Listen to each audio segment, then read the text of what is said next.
Na po natin yung kasunod, no? Lucas 10:21 hanggang 24. Maganda to. Nagalak si Jesus. So, ang sinulat kong versikulo rito, nang oras ding iyon, si Jesus ay napuspos ng kagalakan sa pamamagitan ng Espiritu Santo.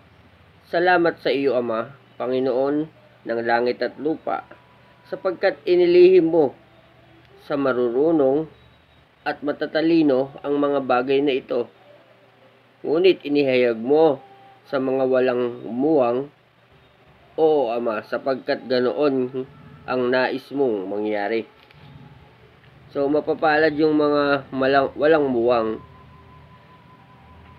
So, dito pinasinasabi rin na sa marurunong at matatalino ay inilihim ng Diyos ang hiwaga ng salita ng Diyos. O, basahin na natin ang buong aklat, no? Lucas 10:21 hanggang 24. Nang oras ding iyon, si Jesus ay napuspos ng kagalakan sa pamamagitan ng Espiritu Santo. So, ito yung sinulat natin, 21, ano? Sinabi niya, salamat sa iyo, Ama, Panginoon ng langit at lupa, sapagkat inilihim mo sa marurunong at matatalino ang bagay na ito. Ngunit, inihayag mo sa mga walang muwang. O Ama, sapagkat ganon ang nais mong mangyari.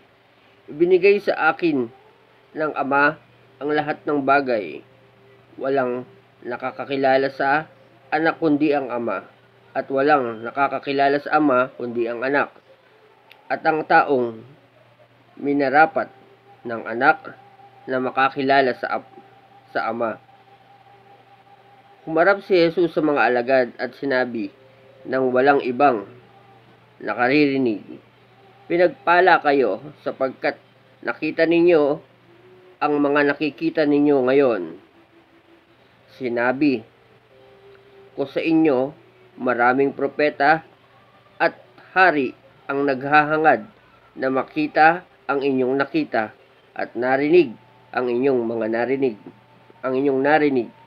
Subalit hindi nila ito nakita ni narinig.